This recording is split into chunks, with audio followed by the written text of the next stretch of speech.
Radhe Radhe. So finally Deloitte की तरफ से मेल्स आना शुरू हो गए। ऑल दो सिलेक्शन है, रिजेक्शंस है, इसके बारे में बात करेंगे। नेक्स्ट स्टेप क्या होने वाला है आपके पास, किस बेसिस पे रिजेक्शन हुआ, नेक्स्ट अपॉर्चुनिटी क्या हो सकती है, पूरा रोड मैप क्या हो सकता है, बेस्ट बताऊंगा आपको। तो सेशन में अगर नए हैं तो प्लीज लाइक जरूर करना। आइए शुरू करते हैं।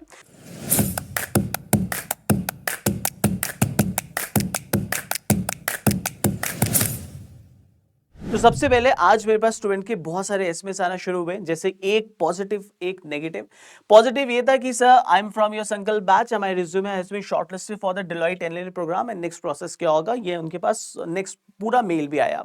बट बहुत सारे स्टूडेंट को, मतलब मान के चलिए कि रेशियो बहुत ज्यादा है जिनको ये वाला नहीं मेल आया, रिजेक्शन का मेल आया कि sorry you are not selected. देखिए जब ये डिलॉयट का आया था ना, तो बहुत सारे यूट्यूबर्स ने अलग अलग वीडियो निकाली थी और बोला था कि ये वाला कोर्स ले लो, ये ले लो। मैंने सबको एक बोला था कि देखिए डिलॉयट के अंदर the first thing which you need to understand कि यहाँ पे रिजेक्शन होता है। तो जिनके कैंपस में डिलॉयट आती है वो लकी है आपके पास, और जिनके नहीं आ रही है तो वहां बहुत सारे फैक्टर्स हो सकते हैं रिजेक्शन का। जैसे सबसे पहला रीजन हो सकता है कि वैकेंसीज कितनी है। अब लेट्स से कि 5000 वैकेंसीज हैं, राइट, बट अप्रोक्सीमेटली 20 30 40,000 50,000 लोग अप्लाई कर रहे हैं, तो शॉर्टलिस्टिंग जरूर होगा। अब यहाँ पे सिर्फ एटीएस आपके पास नहीं है, there are different factors also, बहुत सारे फैक्टर्स हैं। जैसे पहला फैक्टर होता है आपका परसेंटेज कितनी है, आपके 10th 12th एंड करंट आपकी क्या है परसेंटेज, ये फैक्टर हो सकता है। दूसरा इंपॉर्टेंट फैक्टर जो हो सकता है, जो मैक्सिमम लोग मिस कर रहे हैं, वो है कॉलेज। अगर आपका कॉलेज नेक में आता है, एनएफ रैंकिंग में आता है, तो भी एक फैक्टर हो सकता है कि यहां पे आपको नेक्स्ट प्रोसेस का आपके पास मेल आया हो या नहीं आया हो। तो ये भी बहुत इंपॉर्टेंट है कि आपका कॉलेज क्या एनएफ रैंकिंग के अंदर आता है नहीं आता, वो भी फैक्टर है। इसके अलावा और भी फैक्टर्स यहाँ पे हो सकते हैं, जैसे रिज्यूमे शॉर्टलिस्टिंग। बिल्कुल अगर आप देखेंगे, अगर आपने रिज्यूमे अच्छे से किया, उसमें प्रोजेक्ट मेंशन किए, 70-80% जितने लोग हैं इन लोगों ने ये तो किया ही होगा, बट ये दोनों फैक्टर्स भी इंपॉर्टेंट हो सकते हैं। बट फिलहाल अभी यही ऑप्शन है कि नेक्स्ट अपॉर्चुनिटी पे चलते हैं। इसी वजह से मैं हमेशा कहता हूं टीसीएस ऑल दो जैसी भी है, लास्ट ईयर इतनी हायरिंग नहीं की, बट टीसीएस का बहुत सारी चीजें बहुत अच्छी हैं। आपको सच बता रहा हूं, जैसे रिजल्ट्स अगर आप देखो कि अभी हमारे मैंने कितने रिजल्ट डाले हैं, कोई भी मेरा कॉम्पिटिटर ऐसे डाल के दिखा दे रिजल्ट जो नंबर वाइज है। आप देख रहे हो हमने हैशटैग चला रखा है, हैशटैग रिजल्ट्स भी आप देख सकते हो, हैशटैग 1 2 3 4 सारे रिजल्ट्स अगर आप देखोगे, यहाँ पे देख रहे हो रिजल्ट 004, ये सारे ऑन कैंपस के रिजल्ट्स है, सारे ऑन कैंपस के हैं, कोई नहीं चला सकता। आप देख सकते हो हैशटैग 005 ऑन कैंपस रिजल्ट, फिर आप देखोगे हैशटैग 006, और ऐसे करके यहाँ पे सारे हैशटैग के हिसाब से चल रहे हैं। तो एटलीस्ट टीसीएस की कुछ बातें बहुत अच्छी हैं। पहली बात सबसे अच्छी ये है कि रिजल्ट जो पेपर आपके पास होता है वो सेंटर पे होता है, आपके पास चीटिंग नहीं होती। बट इनमें डिलॉयट या अदर कंपनीज में बहुत सारे चैलेंजेस हैं, जैसे जो शॉर्टलिस्टेड भी हुए नेक्स्ट राउंड के अंदर जब एग्जाम होगा, तो वहां पे आपको पता है कि वर्चुअल होता है, मैक्सिमम टाइम आपके पास वर्चुअल होता है, वहां भी चांसेस है कि बहुत ज्यादा चीटिंग हो सकती है। बट ऑल टुगेदर अभी देखना है नेक्स्ट स्टेप में क्या क्या प्रोसेस हो सकते हैं, कैसे आपको फॉलो करना है। ठीक है, अब जिन लोगों के पास सिलेक्शन ऑलरेडी आ चुका है, जिनके पास रिजेक्शन आ चुका है, मेक इट वेरी श्योर कि अभी एटलीस्ट टीसीएस के प्रोसेस पे भरोसा करो। टीसीएस में ये होता है कि अगर आप अप्लाई करोगे तो आपको 100% आपके पास रिटन टेस्ट का मेल आएगा, वहां पे रिज्यूमे शॉर्टलिस्टिंग नहीं होती, जो कि मुझे बहुत बुरा लगता है पर्सनली। ये चीजें गलत है आपके पास, बट क्या कर सकते हैं। ठीक है, अब जिन लोगों को एटलीस्ट यहाँ पे एक फेस का आ चुका है, इसमें एक फैक्टर और है कि आप साइंस ग्रेजुएट थे, बीटेक थे या कॉमर्स ग्रेजुएट थे। हो सकता था ऐसे बीसी बीएससी आईटी में अगर मार्क्स कम भी है तो हो सकता है कि आपके पास नेक्स्ट राउंड का आ गया हो। तो डिपेंड करता है कि कौन से प्रोफाइल के आप हैं, इंजीनियरिंग प्रोफाइल के। अब मैं आपको बताता हूं पूरा सिलेबस क्या है, ध्यान से देखना, अपडेटेड। मैंने बहुत मेहनत करके ये पूरा वो बनाया है टेबल, वरना बहुत जगह क्या था आपको कुछ समझ नहीं आएगा, पूरा वर्ड डॉक्यूमेंट में दे रखा है। ध्यान से पहले सिलेबस देख लीजिए। अगर आप इस सिलेबस की वो करेंगे बात, तो सिलेबस के अंदर आपके पास सबसे पहले अगर आप देखेंगे ये बीटेक का सिलेबस है। जो जो बीटेक वाले स्टूडेंट है उनके पास नेक्स्ट स्टेप के अंदर ये ध्यान से इसका स्क्रीनशॉट लेकर अपने पास रख लेना और प्रैक्टिस करना है मॉक टेस्ट के साथ। ठीक है, सबसे बड़ा चैलेंज यहां पे ये आएगा कि सेक्शन अगर आप देखोगे टोटल 5 सेक्शन मिलेंगे। सबसे पहला सेक्शन मिलेगा लैंग्वेज, जिसे हम कहते हैं इंग्लिश, जो कि एप्टीट्यूड का पार्ट हो गया। 10 एमसीक्यू मिलेंगे, 3 फिल इन द ब्लैंक्स मिलेंगे। ये बहुत इंटरनल बात बता रहा हूं मैं आपको, मतलब अच्छे से समझ लेना, पूरा चार्ट बना के लाया हूं आपको ध्यान से समझाने के लिए।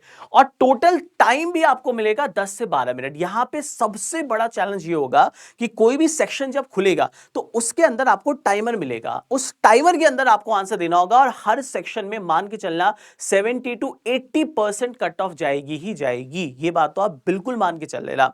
तो जैसे आपके पास सेक्शन खुला तो सेक्शन 1 के अंदर टाइमर लॉक होगा, जैसे 10 to 12 मिनट्स ओवर हो गए तो सेकंड सेक्शन जंप हो जाएगा, let's say logical reasoning, again MCQ part होगा, 12 क्वेश्चन मिलेंगे 15 मिनट के अंदर, इसमें डिटेल में क्या आएगा वो भी डिस्कशन करेंगे। थर्ड सेक्शन खुलेगा आपके पास न्यूमेरिकल एबिलिटी, जिसमें आएगा 10 आपको मिलेंगे 15 मिनट्स में, you need to solve 10 question. तो ये पूरा का पूरा तीना अगर आप 3 पार्ट्स देखेंगे, this a part of aptitude, तो ये पूरा एप्टीट्यूड असेसमेंट हो गया। हर सेक्शनल में there would be a cut off 70 to 80%, तो मेक इट वेरी श्योर कि आप बहुत एक्यूरेसी से आंसर दे सके। उसके बाद टेक्निकल एमसीक्यू आएगा, 30 क्वेश्चन आएंगे 30 मिनट्स के अंदर, और लास्ट आपके पास होगा कोडिंग आपके पास, जिसमें एक आपके पास बेसिक होगा, एक थोड़ा मीडियम होगा। बट एक चीज मैं आपको बता देता हूं, यहां पे जो पेपर होगा वो बहुत ही मतलब हाई लेवल का नहीं होगा, it would be a basic paper, तो मेक इट वेरी श्योर घबराना नहीं है। कोडिंग भी आपका बहुत हाईफाई नहीं होगा, इवन पूरा पेपर अगर आप देखोगे it would be very easy to medium, कोई हार्ड नहीं होगा, but make it very sure यहां पे 70 to 80% आपका हर सेक्शन ये कट ऑफ होगा। तो ये पूरा का पूरा पैटर्न इंजीनियरिंग के लिए। सिमिलर वे अगर आप देखेंगे, बहुत सारे स्टूडेंट है हमारे पास जो साइंस ग्रेजुएट वाले हैं, बीसीए बीएससी आईटी, उनके पास भी मेल अगर आया होगा तो प्लीज मुझे कमेंट करके बताना, सो दैट मुझे पता लग जाए कि कितने बच्चों को आया। तो अगर मुझे कुछ लाइव सेशंस भी लेने होंगे या कुछ और वन शॉट डालना होगा तो आई विल डेफिनेटली मैं आपके पास डालूंगा। साइंस वालों के लिए क्या है, वही अगेन लैंग्वेज होगा, लॉजिकल होगा, क्वांटिटेटिव एप्टीट्यूड आपको मिलेगा, इसके आगे टेक्निकल आपको मिलेगा। तो यहां तक आपका हो गया एप्टीट्यूड। टेक्निकल के अंदर अगर आप देखोगे तो यहां पे थोड़ा नंबर ऑफ क्वेश्चंस कम हो गए, 17 हो गए, 20 मिनट्स हो गए, और कोडिंग असेसमेंट होगा, वही 2 क्वेश्चन होगा आपके पास। ये पूरा पैटर्न है फॉर द साइंस, मतलब ऑलमोस्ट जो बीटेक का है वही बीसीए बीएससी आईटी वालों का है, बट यहां पे टेक्निकल की वेटेज थोड़ी सी रिड्यूस हो गई है। कोडिंग में अगर आप देखेंगे तो बहुत एक्सट्रीम इजी लेवल आपको मिलेगा जो लास्ट ईयर था। But again my point is that कि हर सेक्शन में 80% तो आपको करना ही करना पड़ेगा। कॉमर्स ग्रेजुएट के अगर है तो उनके लिए सिलेबस क्या है, ध्यान से देखिएगा। कॉमर्स के लिए लॉजिकल हो गया, न्यूमेरिकल एबिलिटी हो गया, इंग्लिश, मतलब ये 3 सेक्शन तो कॉमन है। हर service based industry, consulting firm जितनी भी है ना, एप्टीट्यूड तो आप मान के चलो बहुत अच्छे से करना। तभी मैं कहता हूं जो 2027 बैच वाले बच्चे देख रहे हैं कि भाई अगर आप एक बार ढंग से एप्टीट्यूड कर लोगे, बार बार आपको दिक्कत नहीं होगी। हर कंपनी के अंदर एक बार अच्छे से कर लोगे, फ्यूचर में बहुत हेल्प मिलेगा। फिर आ गया फाइनेंशियल अवेयरनेस, ये वाला सेक्शन यहाँ पे उनका हो गया टेक डोमेन का, and that is the different part. बाकी एप्टीट्यूड हो गया और ये हो गया, दिस फॉर द कॉमर्स। अब मुझे नहीं पता कितने बच्चों को आया है कॉमर्स से, साइंस से, या बीटेक का केवल आया है। ठीक है जी, ये हो गया आपके पास। इंपॉर्टेंट टॉपिक्स अगर देख लें, पहले चैलेंजेस क्या है। फर्स्ट चैलेंज है हर सेक्शन का टाइमर होगा, तो एक बार टाइमर खत्म सेक्शन खत्म हो जाएगा, ऑटो मूव हो जाओगे आप नेक्स्ट सेक्शन पे। तो यहां पे स्पीड एक्यूरेसी बहुत जरूरी है। तो आपका सबसे बड़ा आपको वो बताता हूं, जब भी आप 15 मिनट्स के अंदर सेट कर रहे हो तो क्वेश्चन सेलेक्ट करना, उस क्वेश्चंस के अंदर तो आप आगे पीछे जा सकते हो, फर्स्ट किया, थर्ड किया, सेकंड किया, जो जो क्वेश्चन आते हैं जल्दी जल्दी करना है। ये बहुत इंपॉर्टेंट ट्रिक है। यहां पे लाइन से नहीं करने क्वेश्चन, आप वापस आ सकते हो, बट वो 10 मिनट के अंदर बेस्ट क्वेश्चन करने, 80% आपको निकालना है। फिर जो लगे लास्ट में तुक्का मार दोगे, there is no negative marking. ठीक है, आप वापस नहीं जा सकते हो सेक्शन में, बट उस सेक्शन के अंदर तो घूम सकते हो ना। तो यहां पे सिलेक्शन बहुत इंपॉर्टेंट है, जो जो क्वेश्चन आते हैं उनको फटाफट फटाफट करो। तो बहुत इंपॉर्टेंट हो जाते हैं एप्टीट्यूड एमसीक्यू वाला पार्ट, देन कोडिंग असेसमेंट, जो कि ज्यादा मुश्किल नहीं मिलेगा। क्वेश्चन अगर डिस्ट्रीब्यूशन देखते हैं, वर्बल एबिलिटी के अंदर आरसी बहुत इंपॉर्टेंट है, 4 से 5 क्वेश्चन आरसी के होंगे, तो स्पीड में करना है फटाफट आप लोगों को। ग्रामर हो गए, वोकैब हो गया, सेंटेंस अरेंजमेंट हो गया, तो इसमें से भी आरसी शुरू मत करना। इंग्लिश का आपके पास जैसे सेक्शन खुलेगा तो सबसे पहला स्टेप क्या होगा कि फटाफट फटाफट आप ये वाले कर लो, फिल इन द ब्लैंक्स हो गया आपके पास, राइट, जो जो आपको आते हैं, एंटोनिम्स सिनोनिम्स, क्योंकि आता होगा तो सही, नहीं आता होगा नहीं हो गया। आरसी लास्ट में अपने इतना टाइम निकाल देना 4 to 5 मिनट्स कि अब मुझे यही फोकस करना है, टाइम अप हो गया। तो पहले क्वेश्चंस को सेलेक्ट करना है, जो आपको लग रहा है जल्दी हो जाएगा पहले उसको, बट सेक्शन के अंदर आप घूम सकते हो, ओवरऑल नहीं घूम सकते हो। तो मेक इट वेरी श्योर कि ये स्ट्रैटेजी जरूर अपना देना, और असेसमेंट्स भी ऐसे देना। सेकंड, अगर आप देखोगे लॉजिकल रीजनिंग, तो ये इंपॉर्टेंट टॉपिक अगर मैं लास्ट ईयर देखता हूं, सीरीज वाले हो गए, कोडिंग डिकोडिंग हो गई, distance direction, blood relation, sitting arrangement, syllogism, so total 14 question ये इंपॉर्टेंट टॉपिक है। बाकी और भी टॉपिक है, बट मेजर जो लास्ट ईयर आया था वो इन टॉपिक से आया था। इसके स्क्रीनशॉट लेके इसी से प्रैक्टिस करना, और इसी में भी अगेन करना। पजल कभी शुरू मत करना। अब आपको दिख रहा है कि आपके पास टाइम है, start with distance and direction, start with blood relation, last का जो टाइम होगा then jump to the circular arrangement, linear arrangement, या जो भी अरेंजमेंट वाला क्वेश्चन होगा। तो स्मार्ट स्ट्रैटेजी बहुत इंपॉर्टेंट है एग्जाम को निकालने के लिए। सिमिलर वे अगर आप देखेंगे यहां पे न्यूमेरिकल एबिलिटी, ये सेक्शन थोड़ा सा ध्यान से देखना है, क्योंकि यहां पे भी सिलेक्शन बहुत इंपॉर्टेंट है। पेपर का लेवल फिर आसान होगा। ये लास्ट ईयर का एग्जैक्ट आपको बता रहा हूं, नंबर सिस्टम से आपको 1 से 2 मिलेगा, डिविजिबिलिटी हो गया आपके पास, बेसिक हो गया, परसेंटेज वेरी इंपॉर्टेंट, वन और two question, ratio and proportion आपके पास इंपॉर्टेंट है, प्रॉफिट एंड लॉस 1 से 2 क्वेश्चन, एसआईसीए से 1 क्वेश्चन, एवरेज से 1 क्वेश्चन, टाइम एंड वर्क हो गया, time speed distance, mixture allegation, data interpretation. तो ये पूरे के पूरे इंपॉर्टेंट टॉपिक मैंने आपके सामने लिख दिए। अब एग्जाम देने जब जाओगे स्टार्ट विद, अगर डीआई दिख रहा है तो आराम से डूएबल होता है, स्टार्ट कर सकते हो डीआई के साथ। सिंप्लीफिकेशन नंबर सिस्टम का कोई टॉपिक आ गया, start with that. Ratio and proportion का सिंपल क्वेश्चन आ गया, ऐसे ऐसे नहीं है क्वेश्चन में 1 पे आया और बैठे रहे, 2 मिनट हो गए बैठे हुए आप। तो सेक्शनल टाइमर बहुत इंपॉर्टेंट है, selection of question is very important.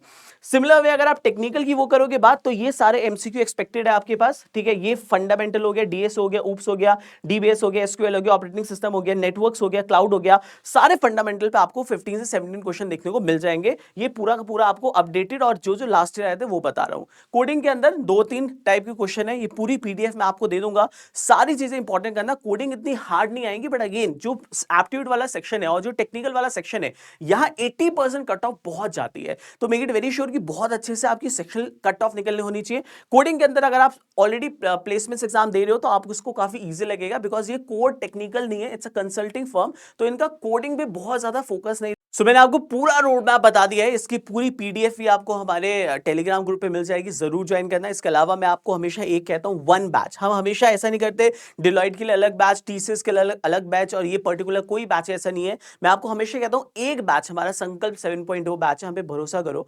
हम एक बैच के अंदर पूरी डेली लाइव क्लासेस हो गई, पूरा डिलॉयट कंटेंट हो गया, कैप जिमनी अगर आने वाली है, कोई भी आपके पास अपकमिंग अपॉर्चुनिटी है, टीसीएस जैसे मैं आपको बोल रहा हूं हमेशा आने वाली है। अभी आपके पास जितनी भी अपॉर्चुनिटी है आप मेरे साथ याद रखोगे, संकल्प 7.0 आप ले सकते हो। डिस्क्रिप्शन में आपको मिल जाएगा, 1500 रुपए का बैच है, बट डेली लाइव क्लासेस होती हैं।